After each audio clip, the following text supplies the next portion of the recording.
Bienvenue dans la 5e saison d'Un beau jour. Un beau jour, c'est l'histoire d'hommes et de femmes croyants qui, comme vous et moi, menaient une vie tranquille, tracée d'avance. Et puis, un beau jour, un événement inattendu et bouleversant a complètement infléchi le cours de leur existence. Ils nous racontent comment ils en ont été bousculés, changés, rabotés, transformés dans leur vie et dans leur foi. Je suis sûre que vous serez comme moi édifiés et enrichis par ces récits livrés le cœur et l'âme grand ouvert. Alors, petite nouveauté cette année, je ne serai plus la seule à interviewer nos chers invités. Je me suis dit que chez Famille Chrétienne, il y avait d'autres journalistes qui, tous les jours, interviewent, chacun avec sa sensibilité, des personnes de tous horizons pour recueillir leur histoire unique. Ça aurait été trop dommage de ne pas leur confier le micro d'un beau jour. Nous serons donc 4, Olivia, Benjamin, Anne-Françoise et moi-même, Marie, qui nous succéderont au micro pour vous proposer des histoires encore plus belles et encore plus fortes. Alors, en route pour le premier épisode de cette nouvelle saison, menée par Olivia.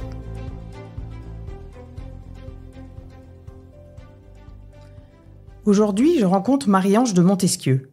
Pour vous, elle sera peut-être d'abord une voix familière, celle de l'animatrice enthousiaste de l'émission Enquête de sens de Radio Notre-Dame.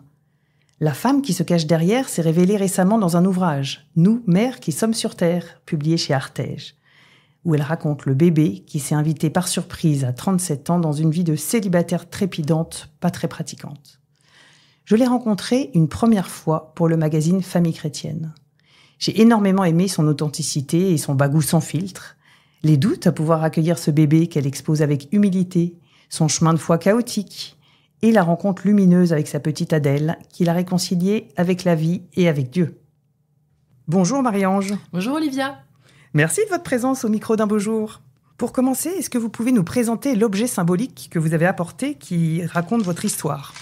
Écoutez, c'est drôle parce qu'il rassemble un peu les deux volets fondamentaux, on va dire ça comme ça, de la construction, de ma construction, de ce que je suis devenue et de ce que je suis, un magazine d'équitation.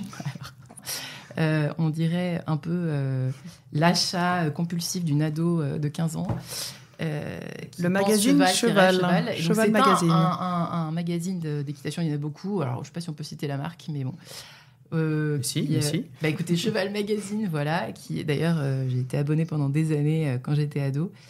Et je me suis dit que c'était amusant parce que ça inclut un petit peu, ça représente le dilemme qui fut le mien pendant des années entre une vocation équestre et une vocation autre. Donc votre choix, c'est de ne pas être écuyère et d'être journaliste. J'ai dû arrêter les entraînements de 8 heures par jour et puis je me suis consacrée au journalisme.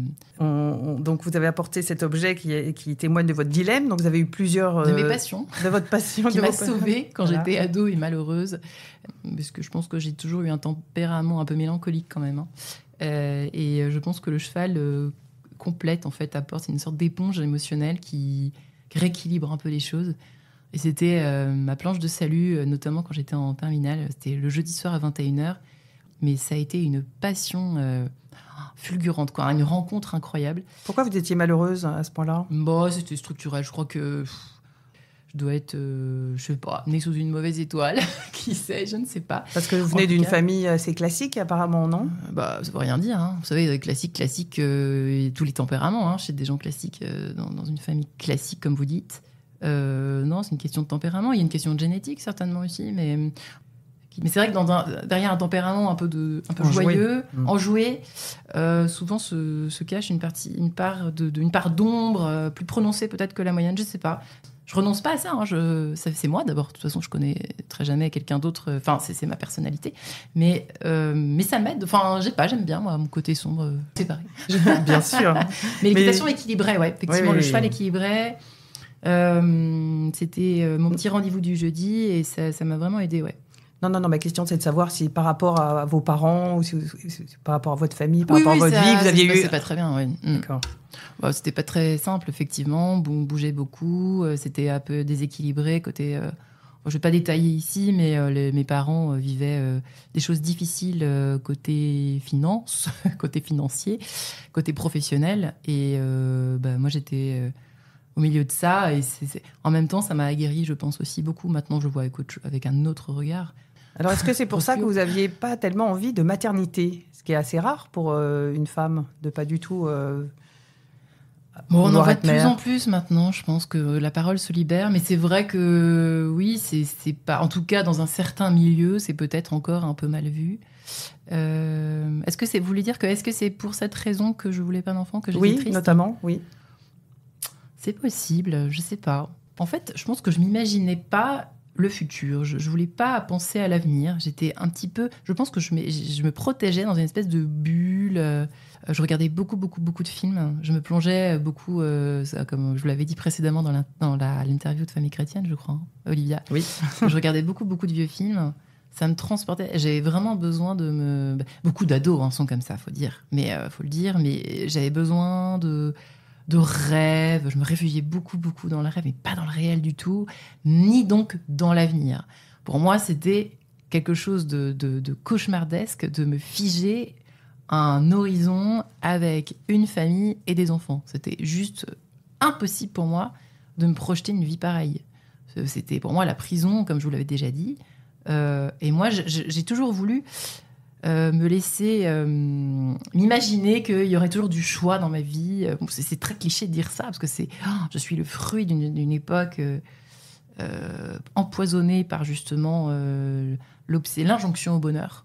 Donc ça vous a empêché en tout cas de vous projeter dans une maternité. Ouais, malgré mais totalement. Cette guimauve, vous n'aviez Ouais. pas envie, vous y croyiez pas et vous vous êtes dit je veux pas rentrer là-dedans. Pas du tout. Ah oui, non, je voulais pas du tout rentrer dans cette. Donc vous étiez super célibataire, vous vous amusiez dans les soirées.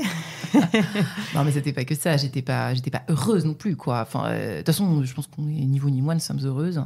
Ce mot pour moi n'existe pas. Le bonheur n'existe pas. La joie existe. Les camailleux de joie existent. Dans la langue française, il y a tellement de termes pour décrire des types de joie suspendue, de légèreté, de cette surprise, de joie de la vie, mais cohabitant avec des moments de tristesse, de tragédie. Parfois, il y a traumatisme, parfois, il y a drame, parfois, il y a accident, parfois, il y a mort, parfois. Tout ça existe, en fait. Mais j'ai l'impression qu'on ne veut pas en parler, qu'il faut toujours être insta-sourire. Voilà. Quel est l'intérêt ? En fait, parlons. Et parlons des choses vraies. Oui, je suis heureuse. Peut-être dans une heure, je ne le serai plus. Là, je suis très heureuse d'être avec vous, Olivia. Je trouve que ça permet, c'est très, encore une fois, nietzschéen, mais d'accueillir tout ce qu'on est au moment où on prend conscience de cela. À chaque instant, on devrait être content, heureux d'avoir la chance de savourer cette vie qu'est la nôtre, qui nous est prêtée. D'ailleurs, si l'on croit en Dieu, que l'on croit ou pas, mais que l'on croit en Dieu, ça donne un supplément d'âme à cela, à cette perception du réel, à cette perception de « je suis ». Alors justement, vous aviez cette foi à cette époque-là, donc avant le jour où vous êtes tombée enceinte, on va bientôt en parler. Ouais. Comment vous étiez par rapport à votre foi ? Elle était variable. C'était un jour avec, un mois sans. Vous avez été élevée dans une famille quand même pratiquante ? Ouais, mais en fait, moi, ça me gavait parce que c'était tellement... Je vais peut-être les vexer si elles entendent... si elles m'entendent. Mais mes sœurs qui sont extrêmement démonstratives, mais en même temps, je pense que ça les aide aussi d'en parler. C'est vrai que la foi est omniprésente dans notre famille, elle est encore. Ça a tendance parfois à pas à m'irriter, mais je trouve ça un peu trop, quoi. C'est un peu trop démonstratif à mon goût. C'est pas assez intérieur, c'est pas assez vécu. Moi, je trouve que la foi, ça doit être. Pourquoi on en parle en fait ? Je sais pas. Je trouve que j'ai un rapport tellement intime avec Dieu. Et vous allez m'en parler, Marie-Ange, vous savez ça. C'est ce que nous intéresse dans Un beau jour. C'est différent parce que justement, là, on en parle. Vous me posez la question. Pardon, on en parle donc quand je suis prête à faire partager aux gens qui nous écouteront, aux personnes qui nous écouteront, comment je vis ma foi. Mais si vous voulez parler à tout le monde, à des gens qui sont pas prêts à le recevoir, je suis pas forcément d'accord avec ça. Maintenant, si ça les aide au quotidien, pourquoi pas ? En fait, chacun est libre un petit peu de pratiquer sa façon, si vous voulez. Aujourd'hui, on est. Et vous, ça vous a un peu rebuté ? Ça vous a un peu rebuté ? Oui, ça m'a toujours rebuté. Et c'est le chemin de Saint-Jacques. On en parlait justement, pardonnez-moi, avant de rentrer dans ce petit studio. Et j'avoue que j'ai failli venir avec... je vous ai demandé si je pouvais venir avec 2 objets. Il m'a dit non, Marianne, je la règle, c'est 1. Vous voyez déjà mon rapport aux règles. Je voulais emmener une coquille de Saint-Jacques. Voilà. Pour le chemin de Saint-Jacques. Qui m'a accompagnée tout le long de mon chemin. Parce que ça a été vraiment un moment décisif. Justement, là, pour le coup, un premier boom, un premier choc spirituel. Le premier shot et le premier choc spirituel de toute ma vie. À quel âge vous aviez ? En 2014. Faites le calcul. Hein. Je sais plus. J'ai 41 ans, c'est en 2014. J'avais donc 31 ans. Et c'est ça. Et ça a été un bouleversement, ce chemin de Saint-Jacques. Qu'est-ce qui a changé avec ce chemin, alors ? Eh ben, mon rapport au réel. Je me suis cognée au réel, comme disait Lacan, mais vraiment, quoi. C'est-à-dire que dès le premier jour, j'ai marché beaucoup trop loin, beaucoup trop vite. J'ai fait 35 bornes. Alors, j'avais jamais marché plus de 8 km. Voilà. OK. Donc, c'était violent. La première journée. Et je me suis dit, mais qu'est-ce que je fais là ? Et en fait, j'ai fait tout le chemin d'un coup. Au point de vue spirituel, vous avez eu quelque chose ? Faites-le, vous allez voir, Olivier. Je vous souhaite un jour de le faire, mais seul. Hein. Et en fait, tout se résout systématiquement. En fait, c'est une allégorie de la vie. Mais de la vie spirituelle, puisque forcément, c'est quand même pas magique à chaque fois. Moi, je veux bien que la magie opère ou la chance. Ça marche 1 fois, 2 fois, tu retrouves ton chemin parce que tu as retrouvé quelqu'un qui... Au début, j'étais peu du tout marquée par... Je n'avais pas du tout cette perception de la vie, en fait, de la grâce, des surprises, des petites grâces du quotidien. C'est dans le silence qu'on rencontre Dieu, c'est pas dans le bruit, dans l'agitation. C'est dans les rencontres aussi. Et Dieu est là-dedans tout le temps. Les anges gardiens sont là aussi. Moi, j'adore, c'est extraordinaire. Hein. C'est une expérience extraordinaire, le chemin de Saint-Jacques. Seul, pas à plusieurs. Il faut le faire seul. Mais après, vous êtes rentré dans votre vie. Et là, malheureusement... Il faut qu'on arrive quand même... Ah bah oui, la nature est revenue. Un beau jour. Bah oui. Donc à 37 ans, vous avez... Et là, boum. Un bébé surprise. Bah oui, voilà, parce que le chemin de Saint-Jacques, j'ai l'impression que vous savez que Dieu s'était dit, bon, alors je vais essayer avec le chemin de Saint-Jacques, on verra. Bon, ça va pas marcher très longtemps. Bon, bébé alors... Hein. Ah, vous le voyez comme un signe de Dieu ? Bah oui, je le vois comme un signe, en tout cas, quelque chose, un élément déclencheur, un coucou, tu vois, la vie, ça peut être... c'est plus grand que toi, tu vois, les choses... une maternité, il n'y a pas plus grand, il n'y a pas plus de bouleversant, pour le coup, donc forcément, qui dit bouleversement, dit Dieu derrière, quoi. Moi, automatiquement, il y a tout ce qui nous dépasse, vient forcément d'un plus grand que nous. Donc moi, je suis persuadée que c'est Dieu. J'ai renoué avec cette foi, effectivement, héritée, dont vous avez parlé tout à l'heure, par cette naissance, effectivement, d'Adèle. Mais ça n'a pas du tout été le cas au départ, hein. Vous m'avez dit quand vous avez... Si, parce qu'en fait, c'est plus nuancé que ça. C'est-à-dire que même s'il y a une colère, oui, mais on est en colère contre quelqu'un. Donc Dieu était là, mais j'étais remontée, mais j'étais en même temps accrochée. C'était une sorte... Vous parliez de calvaire. En fait, j'ai jamais aimé autant le calvaire que pendant cette attente, cette grossesse, en fait. C'est l'attente d'Adèle. Et pourquoi vous avez vécu le calvaire ? Parce que... Racontez-nous au moment où vous apprenez que vous êtes enceinte. Ah oui, parce que forcément, les gens n'ont pas forcément ni lu le livre, ni entendu, ni lu votre magnifique article. Non, effectivement, l'attente d'Adèle était totalement inopinée. Moi, je ne voulais pas d'enfant. Je ne voulais pas me marier non plus. Et forcément, le fait de tout à coup tomber enceinte, pour moi... En fait, ça, c'est un truc que j'ai jamais dit, mais je pense que c'est vrai. Je l'ai lu quelque part, pour tout vous dire, un témoignage. Je pense que l'enfant que j'étais encore, à 37 ans, avait besoin d'un choc extérieur, de quelque chose qui venait de l'extérieur, de quelque chose qui venait pas de moi, enfin pas de mon fait, si vous voulez. Enfin, si, ça peut être... Mais vous voyez ce que je veux dire, c'est-à-dire que j'attendais quelque chose qui vienne là aussi fracasser complètement ma vision de moi-même, que j'avais de moi-même. C'est-à-dire que je voyais, on m'avait tellement dit que j'étais un enfant, j'étais persuadée que toute ma vie, je n'allais jamais quitter cette... je sais pas comment vous dire, c'est pas que la vie de l'enfant, c'est vraiment. J'étais persuadée que je pouvais que être un enfant en fait on m'avait dit que j'étais un enfant. Bon bah ok, j'étais un enfant, voilà. Et j'avais presque un mépris pour les personnes raisonnables, qui étaient adultes, qui avaient des enfants, qui avaient des responsabilités, etc. Moi non, je voulais pas d'une vie comme ça. Et c'est pour ça que j'adorais les années 60. Je pense que c'est tout bêtement lié. C'est très enfantin. Jean-Paul Belmondo est archi enfantin. Alors quand vous avez ce test de grossesse, tout d'un coup, ça vous met dans le monde adulte ? Ouais. Immédiatement ? Non, ouais. Un pied dedans quand même. T'as un bon pied dedans quand tu t'apprends que, effectivement, ça y est, quoi, moi aussi, voilà. Je vais avoir un enfant. Donc, je peux pas être un enfant si je vais avoir un enfant. Il y a ça qui se passe. C'est une espèce de mue. C'est comme un serpent. Non, mais on dirait vraiment que c'est la peau de l'enfant qui... Ouais, c'est comme un serpent qui mue, vous voyez. Le serpent reste serpent. Alors pardon, je suis en train de parler c'est un animal. Je parle en tant que pas en tant que ce qui symbolise bien évidemment. Hein, vous m'entendez bien. Mais vous voyez, c'est une mue vraiment ou une chenille. Ou une chenille, ouais. Oui, c'est peut-être plus élégant dans la chenille. Oui, j'étais les pieds dans la terre là. Vous voyez, c'est pour ça. Je voyais pas trop le côté aérien. Vous avez raison. La chenille, c'est quand même plus léger, plus élégant. C'est vrai que c'est vraiment ça, l'image de la chenille qui se mue en 9 mois en papillon. Vous êtes resté combien de temps chenille ?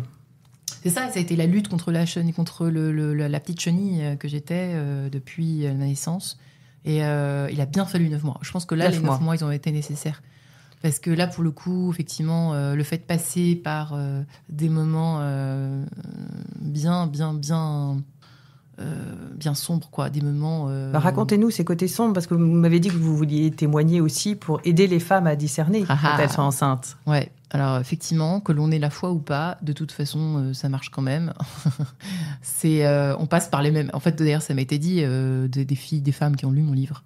Bah oui, on a toutes eu cette espèce de traversée de dilemme. Ah, mais si j'avais pas eu cet enfant, je serais devenue quoi ? J'aurais pu mener une belle carrière. J'aurais pu continuer ma vie d'avant. J'aurais pu faire ceci, j'aurais pu faire cela. Vous voyez, ces injonctions au bonheur, hein, ça nous pollue tous. Mais nous, voilà, là, on parle de nous en tant que... Là, c'est le thème du jour, c'est quand même cette maternité. Et comment je l'ai accueillie. Et moi, je vous réponds que si on attend de la vie un perpétuel éclatement, éclatement, marrant que je dise ça, une perpétuelle partie, une perpétuelle fête où on s'éclate en permanence, c'est mal barré pour devenir adulte.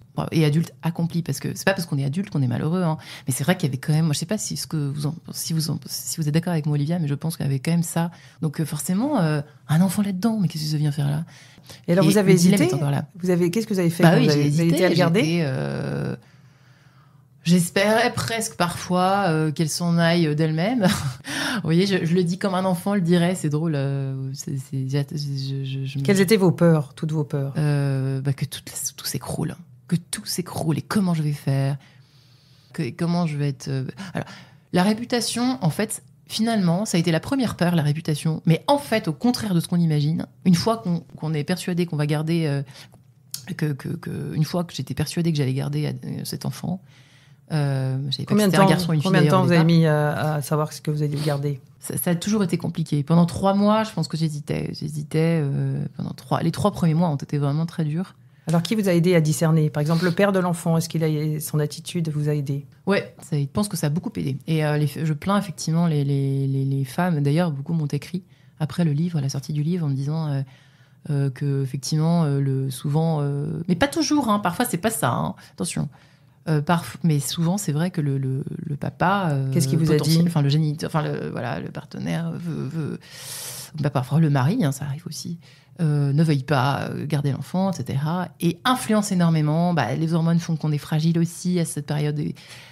Pendant la grossesse, de toute façon, on est fragile, mais on est assez perméable aux avis des uns des autres, et en particulier... Et non, mais il a été assez incroyable. Il vous a encouragé à le garder. Tu risques de le regretter, il m'a dit ça, ouais, effectivement. Et le médecin aussi, c'est ça ? Et le médecin, ouais, que je voyais à l'époque, médecin généraliste, hein, me disait ce serait quand même dommage. Voilà, il m'a pas influencé plus que ça, mais il m'a dit il faut le temps peut-être de... Laissez-vous le temps de la réflexion, voilà, c'est ce qu'il m'a dit. Je trouvais ça c'est assez étonnant. Hein. Je ne sais pas si j'aurais vu un autre médecin J'ai peut-être eu de la chance de rencontrer celui-là qui m'ait dit ça ce jour-là, parce que pourtant, il pratiquait régulièrement des IVG. Non, mais dans mon cas, j'ai eu beaucoup de... C'est vrai que c'est... Il pratiquait lui-même des IVG ? Ouais. Mais maintenant, ils le font quasiment tous. Je pense que c'est médicamenteux, en tout cas. En fait, ça a été plusieurs facteurs qui m'ont poussée. Il y a eu, bien sûr, le papa d'Adèle. Il y a eu aussi peut-être ma foi, je pense quand même. J'arrive pas encore. Beaucoup de personnes amies me disent mais si, attends, ta foi a forcément joué à un moment donné. Je suis pas sûre qu'elle ait joué fondamentalement. Elle a joué son rôle d'un point de vue ontologique. Vous disiez que c'était un être. Vous disiez que c'était un être vivant, Voilà. c'est ça ? Je pense qu'il y avait ce côté dès le départ, anthropologique même. Hein. Ouais, je pense. Moi, c'est très personnel. Hein. C'est pour ça que je me prononce pas dans aucun combat. Je déteste le combat. Je suis contre ça, je suis pour ça. Et puis derrière, qu'est-ce qu'on fait quand ça nous arrive je pense qu'il faut se prémunir de tous ces jugements à l'emporte-pièce. Donc attention à ça. Et en revanche, moi, je sais que j'ai fait le bon choix. Par rapport, effectivement, vous avez raison, à la perception que j'avais dès le départ de ce petit être que je portais dans mon ventre. Et c'est vrai que malgré ça, il faut quand même accueillir les dilemmes et les contradictions et les conflits intérieurs qui vous font... c'est quand même quelque chose de très mystérieux, hein, cette histoire. On a beau dire, c'est depuis la nuit des temps, cette maternité, c'est quand même un sacré truc. Je sais pas, vous imaginez, c'est quand même un être différent de vous. Vous savez pas qui ça va être. Et donc, c'était Adèle. Et c'était... Et alors, qu'est-ce que ça a changé pour vous maintenant, aujourd'hui ? Est-ce que, quand vous relisez cette histoire, est-ce que toutes vos contradictions, toutes ces épreuves que vous avez vécues toutes seules, ces dilemmes, ouais. Comment vous les analysez ? Ces dilemmes, ça me traverse encore parfois. Je me dis, et si, je sais pas, ça me... On se tient bien à table, on se tient bien dans la rue, en société, mais je pense qu'on est quand même toutes traversées à l'heure où c'est vrai que peut-être moins jadis, à l'époque de nos anciens, où effectivement il fallait, on sait son devoir, et il y avait quelque chose d'ailleurs de presque facile on suivait sa route, quoi. Et puis c'est celle on rentrait dans les chaussons de nos grands-parents, de nos parents, en fait. Hein. L'homme dans les chaussons de son père, la femme de sa mère, et puis basta, quoi. On se posait pas de questions. Aujourd'hui, on s'en pose beaucoup, et c'est merveilleux. Heureusement, moi, je suis ravie d'être née et d'être mère à cette période dans cette société-là. Mais du coup, j'ai oublié votre question. Alors, en fait, vous avez terminé votre témoignage, qui m'a donné envie de vous interviewer sur la maternité. Vous avez terminé votre témoignage en disant « C'est peut-être Adèle qui m'a redonné la foi ». Et justement, j'avais envie de vous demander comment est-ce que la naissance d'un enfant peut donner la foi ? Elle a pérennisé ma foi, je dirais, plus que c'est ça. C'est-à-dire qu'avec un enfant, je trouve qu'on se rend compte tellement que la vie est des miettes de bonheur. C'est-à-dire qu'elle vous apprend la maternité, et l'enfant vous apprend à goûter la vie différemment. Même si c'est dur, même si les nuits sans sommeil sont juste affreuses, c'est un truc à se jeter par la fenêtre. Et justement, on ne le fait pas parce qu'on sait que derrière, il y aura des grâces, il y aura les petites pépites surprises. C'est toujours des merveilleuses surprises de vie, les surprises de grâce que vous apporte un enfant, parce qu'il est tellement perméable aux joies à la seconde, mais c'est hallucinant. Enfin, un enfant se pâme devant des feuilles qui bougent. Bon, ça, c'est les bébés, mais même après, tout est joie, tout les fait rire. Enfin, c'est extraordinaire. Donc, son émerveillement vous émerveille. Le vrai enfant, là, l'âme d'enfant, pas l'enfantillage, pas l'enfant ado, pas l'enfant adolescent. L'enfant avec un grand E, quoi. C'est Adèle, donc. La noblesse de l'enfant en général. Non, mais là, je parle pour toutes les femmes. Et moi, en particulier, oui, c'est merveilleux. C'est du boulot, c'est difficile. Alors, effectivement, en fait, j'apprends à vivre, et j'apprends la foi, en fait, hein, effectivement, pour répondre à votre question, depuis cette naissance, qui est une renaissance, comme je le dis dans le livre, pour cette raison-là aussi. D'un point de vue humain, d'un point de vue des sens, d'un point de vue de la spiritualité, de la foi. Vous avez dit que sur le chemin de Saint-Jacques, vous aviez découvert les petits signes de Dieu. Adèle, vous aussi était un signe. Vous faites plus attention aux signes grâce à elle. Est-ce qu'il y a d'autres choses qui ont permis d'approfondir votre foi ? Il y a beaucoup de lectures, évidemment. Je vous parlais avant de ma petite prière. Je m'abandonne à toi, elle m'a toujours aidée. J'ai jamais su vraiment... Au départ, je pense que dans un premier temps, où j'ai découvert cette prière, je ne sais pas quand je l'ai découverte précisément, quand j'avais peut-être 20 ans, je la trouvais très belle parce qu'elle est très... Elle n'est pas tragique, mais elle est intégrale, quoi. Elle est radicale, voilà, je cherchais le terme. La belle radicalité, pas l'autre. Tu plonges, quoi, complètement. C'est le baptême intégral, hein. C'est-à-dire... je m'abandonne, quoi. Vous vous rendez compte, la force de... C'est violent, hein, de s'abandonner complètement. C'est-à-dire que, ok, je lâche. Ça, c'est votre prière préférée? Je suis sans parachute. Je m'abandonne à toi. Oui. Je trouve qu'on l'a dit trop de façon comme ça, à la fin, au milieu de la messe. Non, c'est quand on pense aux paroles. Ce que c'est que s'abandonner, c'est quand même... je sais fais plus, de moi ce que tu voudras. Mais voilà, enfin, chaque phrase, c'est une prière, quoi. Chaque phrase de cette prière est une prière elle-même, à elle toute seule. Et comment vous vous ressourcez, Marie-Ange, sinon, parce que le podcast va bientôt toucher à sa fin. Ah, déjà, mais oui, il y a encore les 4 questions finales. Mais oui. Comment est-ce que vous vous ressources, donc? Comment je me ressource d'un point de vue général? Non, d'un point de vue spirituel. Est-ce que vous avez un endroit? Est-ce que c'est la messe? Est-ce que c'est la confession? Je me ressource dans les monastères, dans les vieilles églises, parce qu'elles sentent bon, parce qu'elles sentent le vrai, l'authentique. Et j'invite les personnes qui ne croient pas en Dieu, d'ailleurs, ou les femmes qui ne savent pas pour prendre une décision, à aller dans une église qui leur parle, en fait. L'église du village de leur naissance, de leur enfance. Voilà, une petite église simple, sobre, vide. Souvent, c'est tellement... il se passe tellement de choses. Vous avez fait ça, vous, silence. pour Adèle? Ouais, vous êtes allé dans énormément. Dès qu'il y avait une église dans la journée, je me réfugiais. Il se passe vraiment des choses dans le silence. Hein.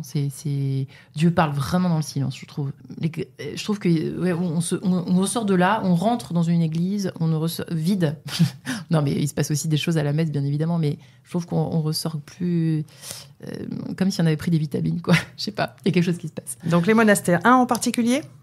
Ourscan, j'y suis allée quand j'étais enceinte, justement. Et la liturgie des heures, les chants sont sublimes. Hein, vraiment, là, j'invite vraiment les personnes, même par curiosité, à aller passer un week-end à Ourscan, c'est merveilleux. Ça vous a apporté de la paix. C'est beau. Donc voilà les 4 questions finales que nous posons à tous les invités d'un beau jour. Donc quel conseil donneriez-vous à quelqu'un qui hésiterait à garder son bébé? Quelles sont vraiment pour toi les bonnes raisons de ne pas le garder? Est-ce qu'il y a vraiment des bonnes raisons? 3 petits points. Deuxièmement,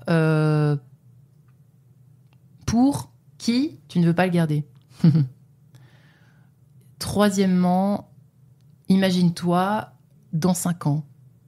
Ferme les yeux et dans 5 ans, qu'est-ce que tu vois dans 5 ans? Toi et cet enfant, ou toi sans cet enfant, et comment? Qu'est-ce qui se passerait dans 5 ans? Voilà ce que je dirais. Est-ce qu'il y a un livre qui vous a aidé dans votre épreuve et que vous voudriez recommander? Oui, alors vous savez tous, ça va peut-être vous étonner, parce que c'est un livre que j'ai lu sur la plage en attendant, juste avant la naissance d'Adèle. Qu'est-ce qui pourrait sauver l'amour de ma chère amie Thérèse Argot, qui a écrit ce livre il y a quelques années maintenant, et qui prône un retour à la nature. En fait, il n'y a pas de jugement dans son livre, mais il y a plein de bon sens. En fait, je pense que dans cette période, pour compléter la question précédente, on a besoin de bon sens. Aujourd'hui, on manque terriblement de bon sens. On n'a plus le sens de la nature. Et elle donne dans ce livre tout plein de l'histoire, en fait, de la maternité. Elle raconte l'histoire de l'amour, l'histoire de la maternité, l'évolution des relations amoureuses.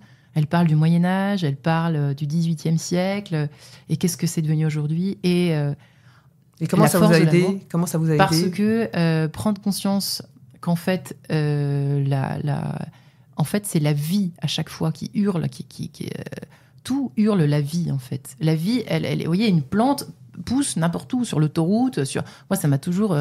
c'est fascinant de voir à quel point la nature pousse quoi qu'il arrive. Ouais, le choix de la vie. C'est le choix de la vie, effectivement.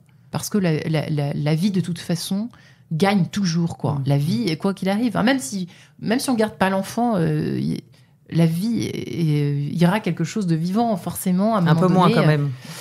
Une fécondité à retrouver. Non, parce que moi, je condamne pas, justement. Je ne veux pas tomber là-dedans.